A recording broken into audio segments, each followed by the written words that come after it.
Appreciate you joining us. I understand that the Railway Minister, in fact, is just going to be speaking at CII. We'll have to cut across to that, but I do wish you all the best as far as that project goes. Thanks, Swati, for joining us. Before we head across to the Railway Minister, let's first hear out that exclusive interview we had with him after presenting the railway budget. You mentioned about electrification and doubling, which are very important, sir. What sort of projects are you planning to take up this fiscal? And see, there are a huge shelf of projects with railways, which have been pending for a long time, which has resulted into an unfortunate issue that there has been a huge backlog. So we'll do doubling, tripling projects along with electrification. We'll do standalone electrification also. The whole idea is to complete the project with a low-hanging fruit, which can bring in huge benefit to the railway system in the shortest possible time, increase revenue, reduce congestion, increase speed of railways, and reduce the inconvenience caused to the passenger. That was Suresh Prabhu in an exclusive conversation with us, saying that the aim right now is to pick the low-hanging fruit and to ensure that the pending projects at least kick off and clear the backlog. Let's head across to CII. Ajay Sriram is speaking, but we're expecting the Railway Minister will be speaking in a short while. I think that is something no one can deny, that this requires attention 24/7, and with the focus by the Honourable Minister, I'm sure this is something which will be given a lot more attention down the line. Third is to move on the basis of capacity building and institutionalizing the change. I think there is a tremendous plan for increasing the network, improving the network. I think these are sustainable ideas which are being worked on, which will give inherent strength to the railway systems. And fourth is how to make it self-sustainable.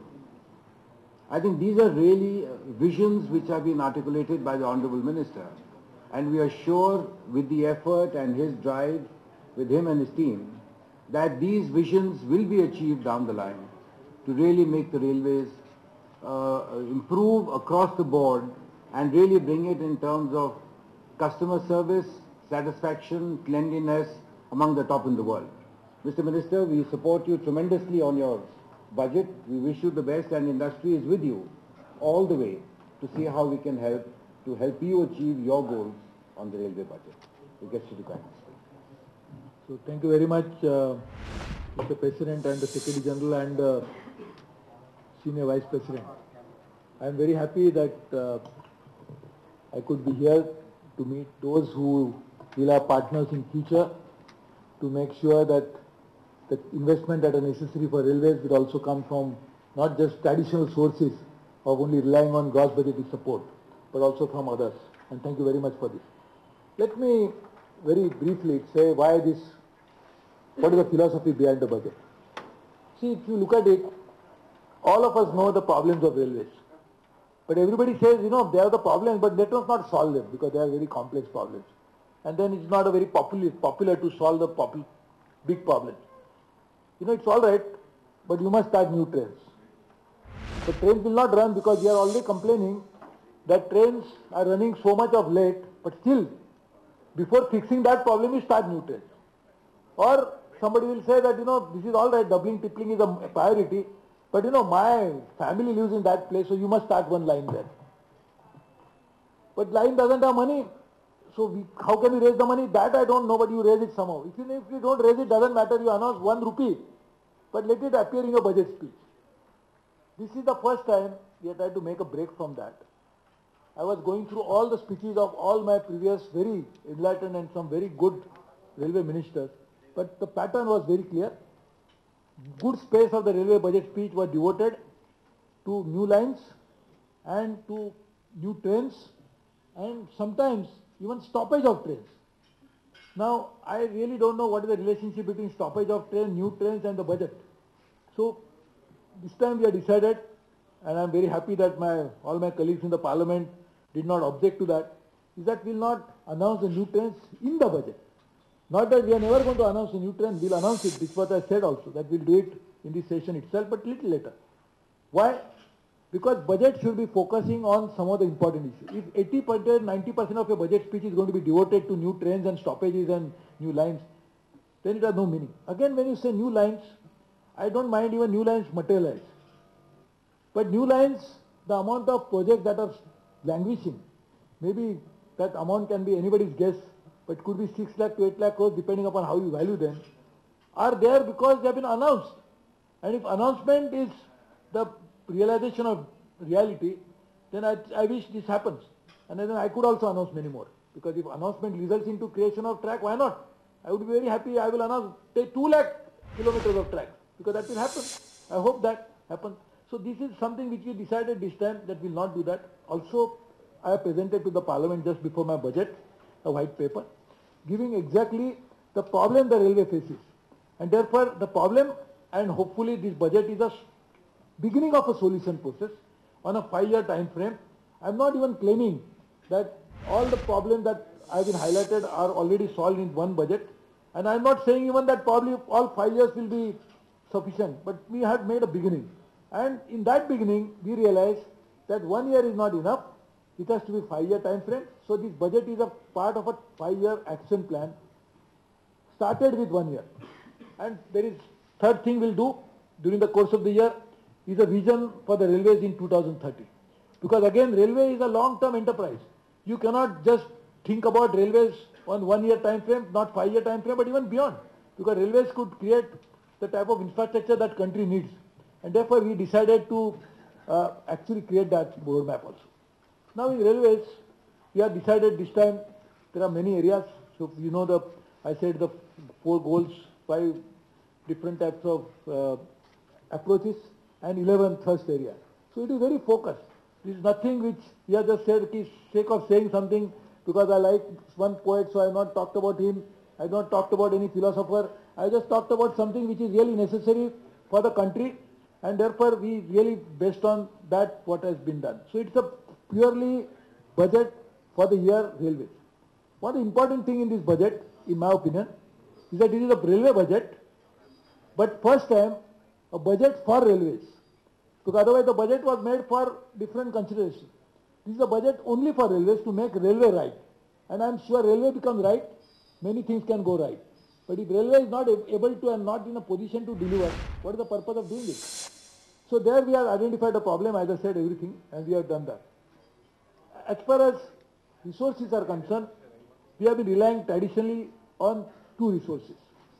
One is on your internal resources, and the second one is on, and even internal resources have been very, very meager compared to the amount of money that is required. 8,50,000 crores, not even small fraction of that can be raised from internal resources anyway.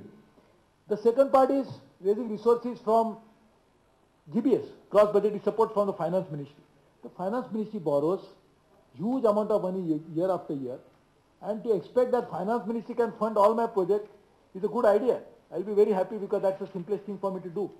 But nothing will happen.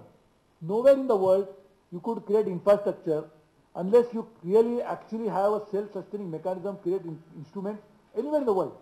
China has created huge infrastructure because they could borrow from their own banking system and others and actually put back money back into it. US great depression, and they came out of that by building roads, again by issuing bonds. Europe did the same thing. So anywhere in the world, including our own country, the Ministry of Road and Surface Transport, Power Ministry and others, they create infrastructure from borrowing. Therefore, we must create that infrastructure, create that mechanism, which was not done by the railways before on a magnitude that we think. But unless you do that, then we are stuck again in that vicious cycle. No money, no investment, go down, we go going down, so no money again. So we will come back into that same cycle. So we have decided to make break with that and work on that. I'll be very happy to say that there is a huge amount of money. In fact, within India, there are people who are committed in the next 5 years, maybe 20,000 crores a year. So money is not a difficult challenge because railways is something which people like to invest in. But this is again a debt. This is not part of private capital I'm talking about. And this is again, we can get money from pension funds. We can get money from so many other multilateral agencies, World Bank, ADB, IFC, we are already talking to them. And therefore this will also materialize in the course of next few months. But if you don't have a budget, what do I go to finance ministry for or go to financial institution?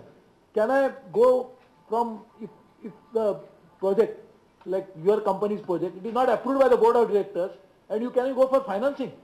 So you really need to first find out that if you don't have an approval mechanism which is in the form of a budget, at least now you know that we want to post this project for financing. That's how we'll do it. But I had started the exercise even before that, because I knew that I must be able to kickstart this project sooner. So we already have in principle or in agreement with many of them. As far as talk about private sector, we have talked about deregulation. We are talking about a regulatory mechanism wherein the dispute between a private investor and a railways can be resolved independently. If I am going to make the policy, I am going to decide what work you should do, and I am only going to decide if there is a dispute how it should be tackled. Is it something inconceivable? So therefore, if you do not have a proper system in place, it can never happen. So this is what, again, we have decided to do this time. We have decided to have private freight terminals, wagons, stalls, cement, steel cement demand will go up as a result of this station development, which is a very big ticket item. Many stations which are drying for investment, people are very happy. I know many people who wanted to invest, but the policy was so restrictive. We have opened it up and made it extremely transparent. Everything will be through the open bidding system. It will be available on website. Nothing can be said to be done in the rail bhavan's four walls. So this is something which we have again opened up. This is a huge opportunity for investment. There are PPP on many sectors which we have mentioned about it. But this is a budget which is not talk about A project or B project. We have got list of projects. But the policy was the one which was really necessary. It is the projects are many. Projects can be available many. You can create thousands of more projects. But if there is no policy to drive it, where the project is going to come? And therefore this is the budget which was focused on that policy as well. And we are trying to talk about many things. Now internal resources, people are talking about freight. And that is something which people are asking. This is nothing to do with the budget. In fact, on an ongoing basis, our traffic departments keep putting so many, they call it rationalization, because there are so many slabs in which different commodities are put. Maybe salt is put in one commodity, fertilizer is put one commodity, cement may be put in third commodity or something like this. They keep doing up and down. So as I was also not very sure about what exactly was done, which I came to know. In fact, in so many cases, the freight has gone down. And in some cases, freight might have gone up. But the issue is, really speaking, that is maybe a very insignificant portion, which happens throughout the year. Not necessarily first time it has happened. But what we normally has happened this time, and very significantly, is we are given a steep target for quantitative increase in the freight.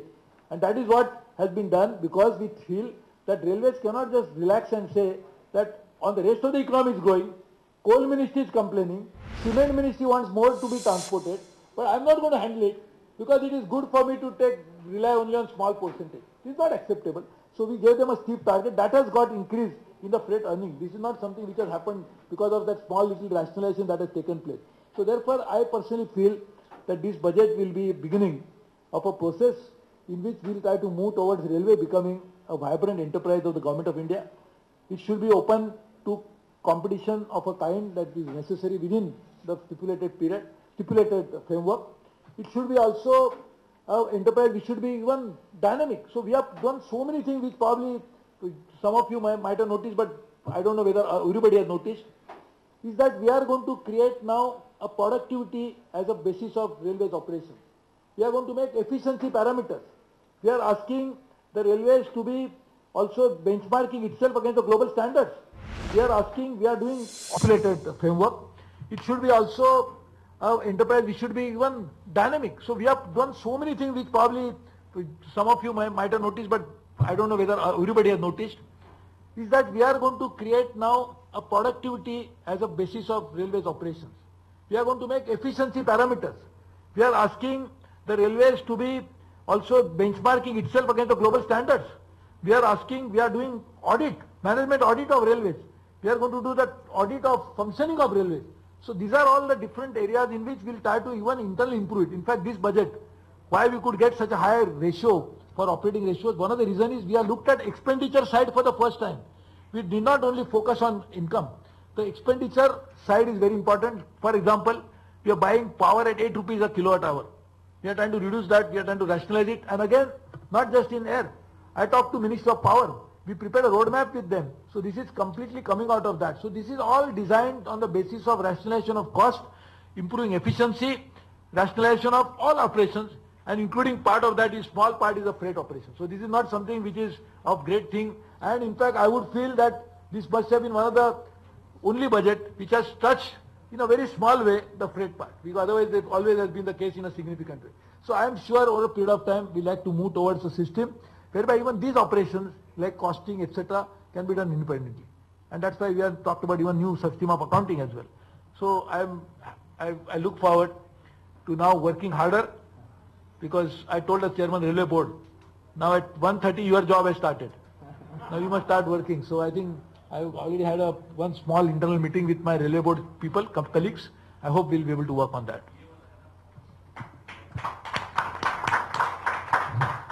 Many congratulations, Minister. As we defined it, it was pro-poor yet pro-development.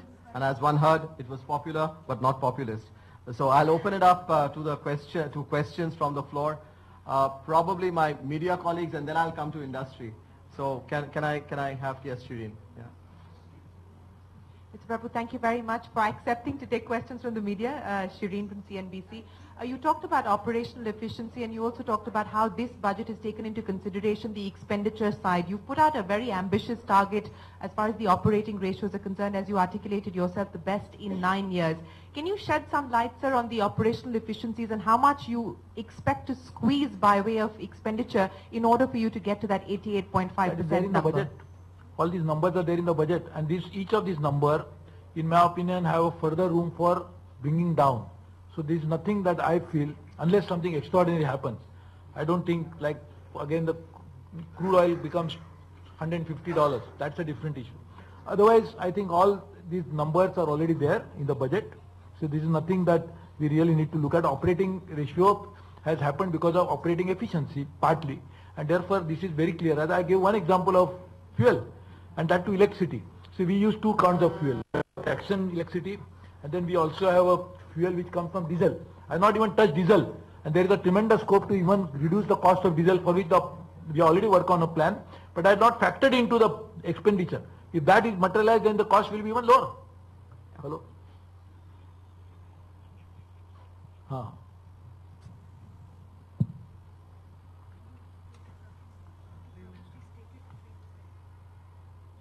Hi sir, I'm Ashutosh from Bloomberg TV India. You have set up an investment target of a little over.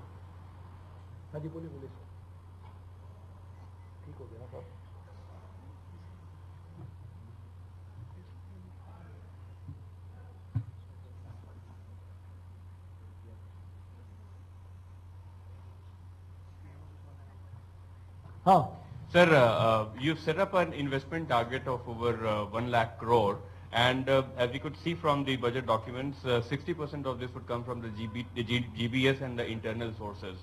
For the balance, 40% you would have preferred to depend on future fund raising.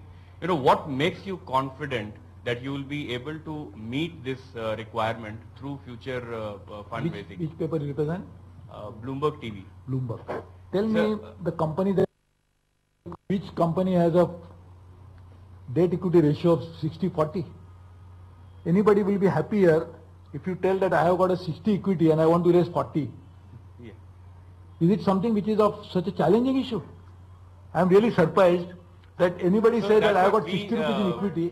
We want to know the roadmap. Sir. Yeah, exactly. But that is what, that's what I'm saying. We talk about first year now. There we are not given how we are going to. So there.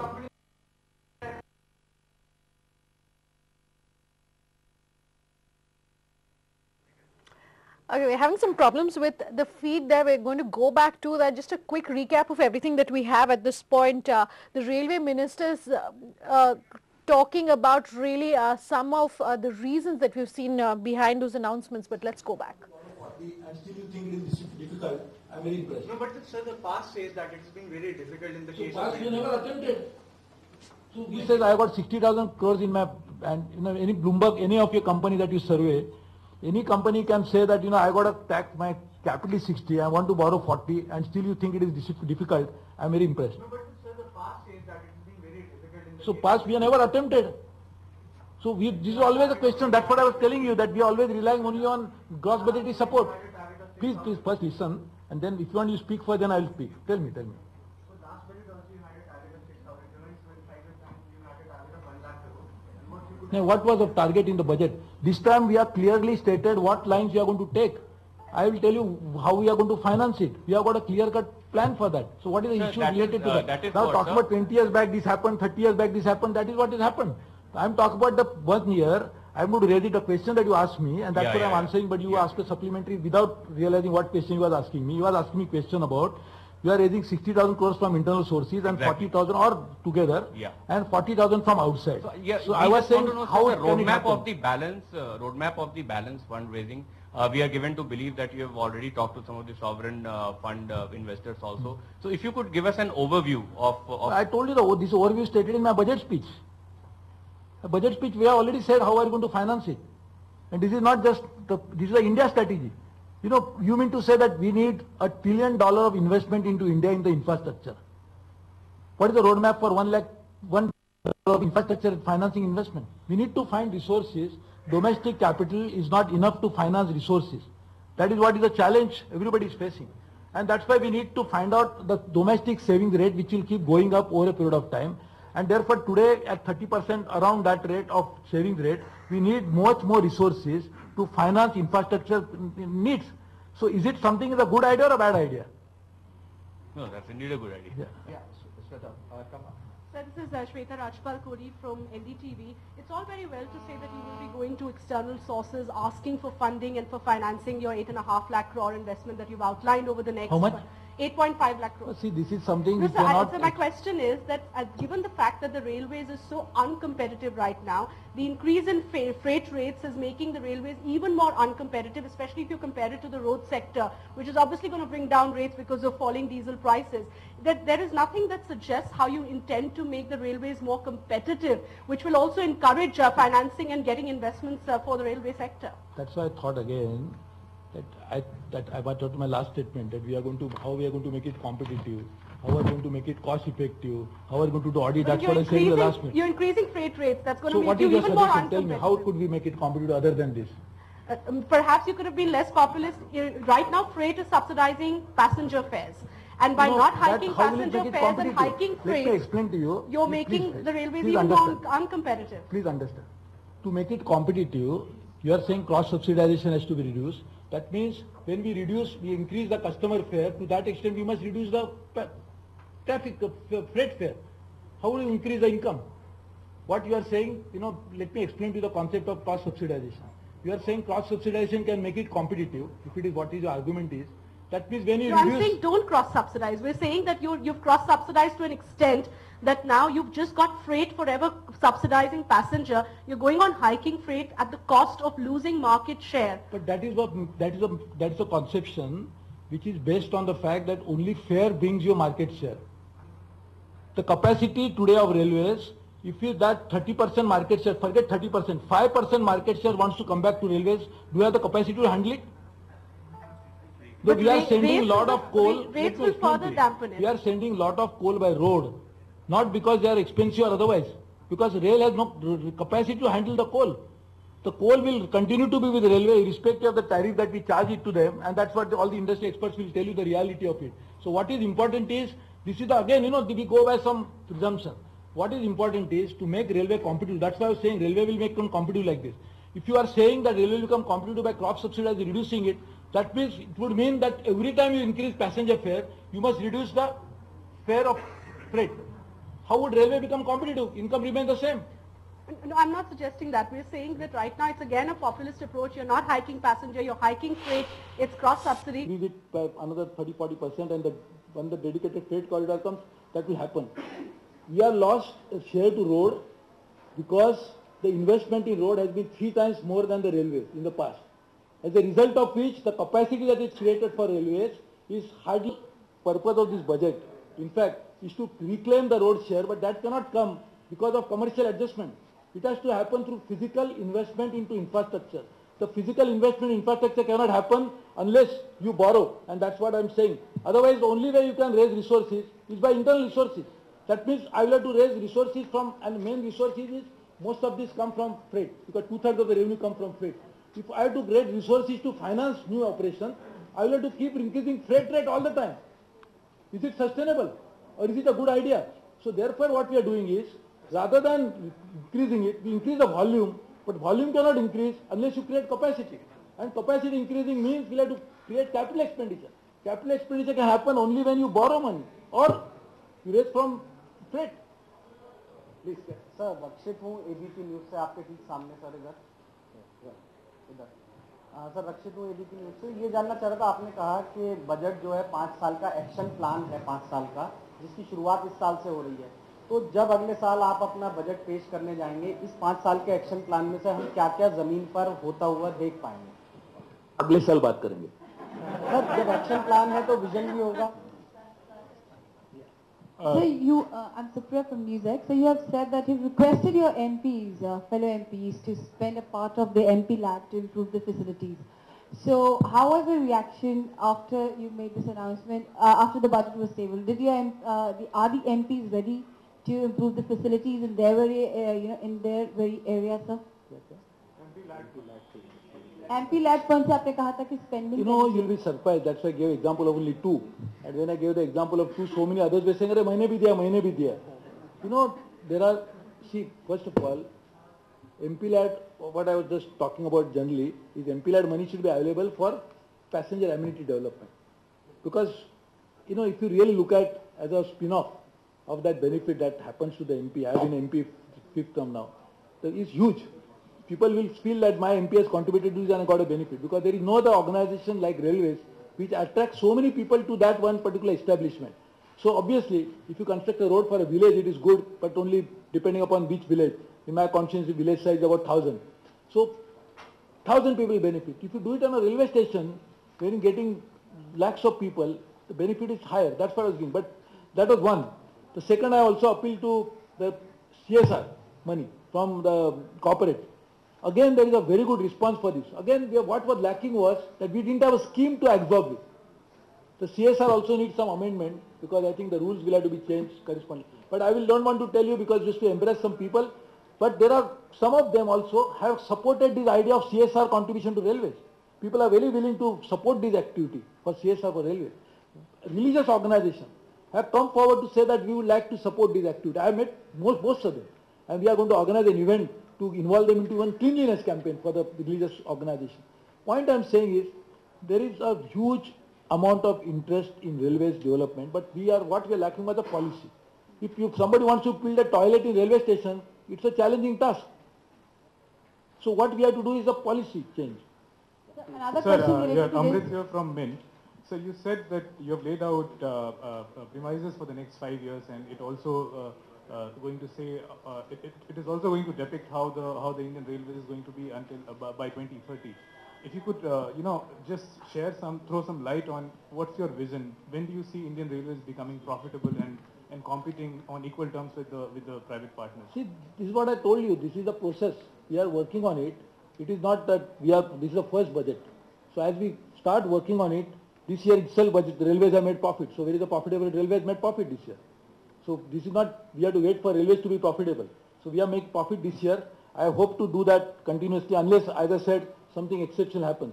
Sir, the critical part in that is that we are still, the passenger losses are mounting up. They're passenger losses are mounting up. They're more than 25,000 passenger losses. Yeah. No, but this is something which you must try to understand. Suppose you reduce... Sir, you gave example. No, let me give you an example. Again, I will repeat the same point, unfortunately. If you want to reduce the passenger loss by increasing passenger fare alone, then have you done the study about which passenger segment? 80% of the passenger travel by such system, and many of your media channels are only showing that how they travel. Should we include the quality before we do something, or we should continue to do the same thing? No, sir, we're not questioning how you're going to do it. We just... But this is what your presumption is. This is not the case. No, but what today I cannot tell you anything about it, because today we have just presented a budget. As I said already, and you read the white paper, we already have said, and we are creating a regulatory framework also. So we'll work in a way that over a period of time, all these issues will get addressed. We cannot address these issues overnight. This time the diesel prices are falling. In a falling diesel price, you are trying to tell a customer that I am not improving your services. Diesel prices are falling, but I want to increase your fare. Sir, fair enough. Just one last question from my side. You gave example of China as well. in China, passenger versus passenger vis-a-vis freight is 1:3. Are we aiming to reach any closer to that ratio, sir? You know, first of all, there are a lot of misconceptions about China. I don't know where you got this figure. If you want, I'll show you a complete strategy on China, how it happened. See, first of all, China, the entire funding of Chinese railways is made from sources, completely subsidized system of Chinese railways. Are you aware of how much it is subsidized? There are 14, that's what I'm saying. We are basing our calculation on just comparing something from apples and oranges, which cannot be comparable. There is a 14% vehicle tax, which in China has the highest number of vehicles in the world, more than United States. The entire vehicle tax that is charged to this is credited to a fund, which funds railways. Chinese railways borrow money like we are, hopefully everybody borrows, but they borrow at such a cheap rate of interest because they are all owned by the state-owned banks. So can you compare China just because Chinese are done like this and therefore we should try to do like this? We have to do this, everything what is necessary for Indian Railways to be better and sustainable.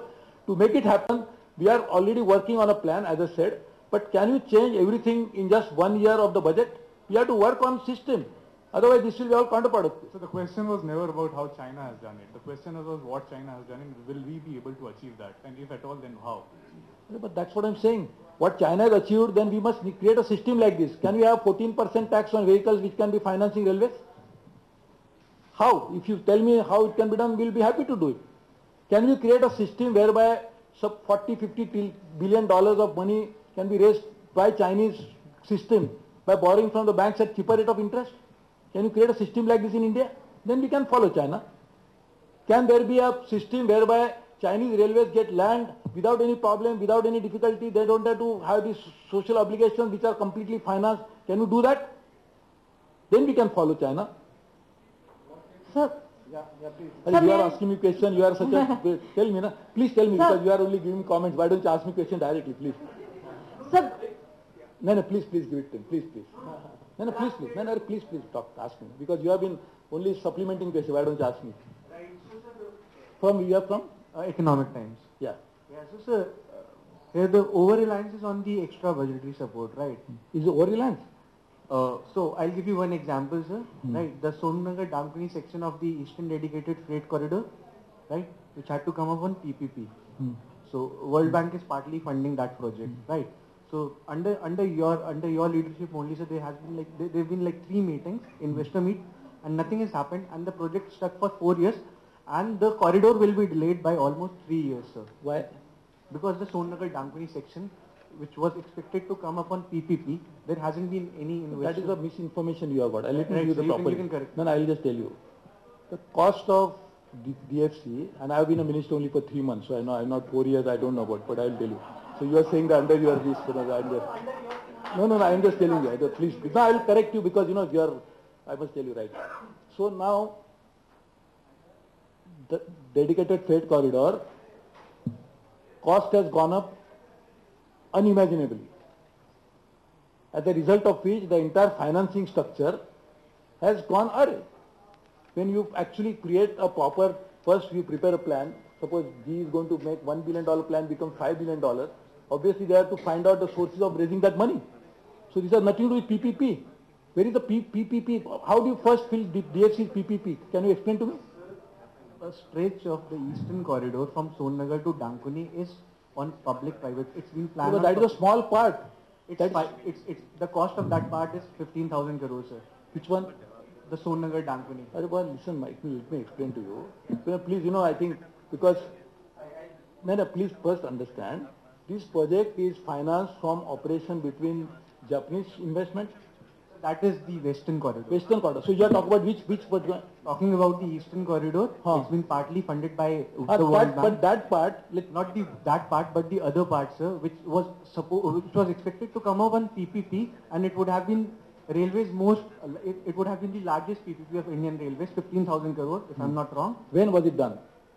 It was planned, sir, 4 years ago. 4 years ago. Right. So I'm telling you today's situation, and that's what I mentioned in the beginning, that many of our PPP projects, which I mentioned in my budget speech, that many of the PPP projects have not evinced the type of interest that has happened for a simple reason is that the PPP policy that we have put in place is not right. Number 2, what you have mentioned is, that's what I was telling, that there is no regulatory system in place. that whenever there is any dispute between a railways and a private party, it cannot get addressed properly. Thirdly, and firstly anyway, but that's the different part, but I can go on for DFC, but let me now talk about now extra budgetary support. The presumption you are making is that extra budgetary support will come from PPP alone. I was telling you, and that's what I was explaining to you, and that's what your friend was asking me. We are trying to raise debt, which is nothing to do with PPP. We are trying to raise debt from financial institutions to finance a project purely as 60% our own money, 40%, part of that 40% will come as debt from a long-term debt, maybe 20 years period, 30 years period with a low cost of interest. What has that to do with PPP? And what has that to do with something, because you are giving an example that why it will not happen is because that PPP project didn't take off. What is the relationship between the two? So may I ask now? Okay. Okay, sir, this is Priyal from Bloomberg TV India again. Just wanted to ask, as you mentioned in your... I'm not getting my answer, sir. Okay, sir, this is Priyal from Bloomberg TV India again. Just wanted to ask, as you mentioned in your budget speech with regard to pension funds in investments in railways, and just wanting to understand if there have been already discussions and what stage, if you could throw some light on that. And on a lighter note, if I may ask, that when you went on this budget preparation, was the CEO on mind or was it the minister? Suitable to railways. And we cannot find political solution to an economic problem. Railways problem is that we need to create capacity, and the only way, see railways finally, how will it become sustainable? Only when railways start making enough resources which are necessary to maintain itself as well as to put money into the future generation. Now, what are the sources possible? Anywhere in the world, I mean this is not something, railways are largely supported by the governments. It is anywhere, and in fact there are so many people coming from different parts of the world. In fact now US, for example, there is only mainly freight operation for railways. So there is a different situation. But I am just saying that railways to survive, we need a real good focused approach on railways finance. So we are trying to make an effort to do that. I am not even claiming that this is the only solution, but this could be a better solution, this could be others. So we can always have some ideas coming from different sources. Therefore, we actually consulted large number of people. So this is something which I telling you is also culmination of a huge consultation between some of the experts in finance field, some of the experts in management field, so many people. So this is all culmination of that. I'm not even claiming that is the only way. But just imagine if you had gone as usual approach, we could have started more trains, we could have started just new lines, announced, not, we don't make lines. I mean, by announcing it doesn't happen. If you have just made that, we are not bothered about where the money is going to come from, and only said that I will keep complaining that only GBS has to come to me, wherein the GBS itself is under severe stress. And now you know the Finance Commission has given report, money is going back to the state. First time we are making partnership with the states. So just imagine, this is a radical change in opinion that 20 new entities will work on railway implementation. Each of these entities can borrow separately. Each of these entities can decide which project to undertake. So there are so many inherent advantages of this. We are making PSU with the state, with the JV with PSU, whereby they will put the money, we'll help them because we'll connect to their requirement, and we'll get fair, which is a good, which is not a good idea. Thirdly, we are also making JVs with some of the private partners, wherever it's possible, last mile connectivity. Like that's what the DFC, what we're talking about. What idea is that feeder route, which I mentioned in my budget speech. Entire DFC on a PPP basis of large amount of money is a difficult proposition. But if you construct the trunk lines, put the feeder line for PPP, that is all good idea. Sir, what are the new freight areas that you are looking forward to? Is automobile, auto freight one of the areas that you would like to foray into? And what is the progress on that? One more thing, sir, you've been looking at expenditure cuts. So going forward, is employee to foray into, and what is the progress on that? One more thing, sir, you've been looking at expenditure cuts. So going forward, is employee rationalization also on cards? Could we see something on information and broadcasting? Okay.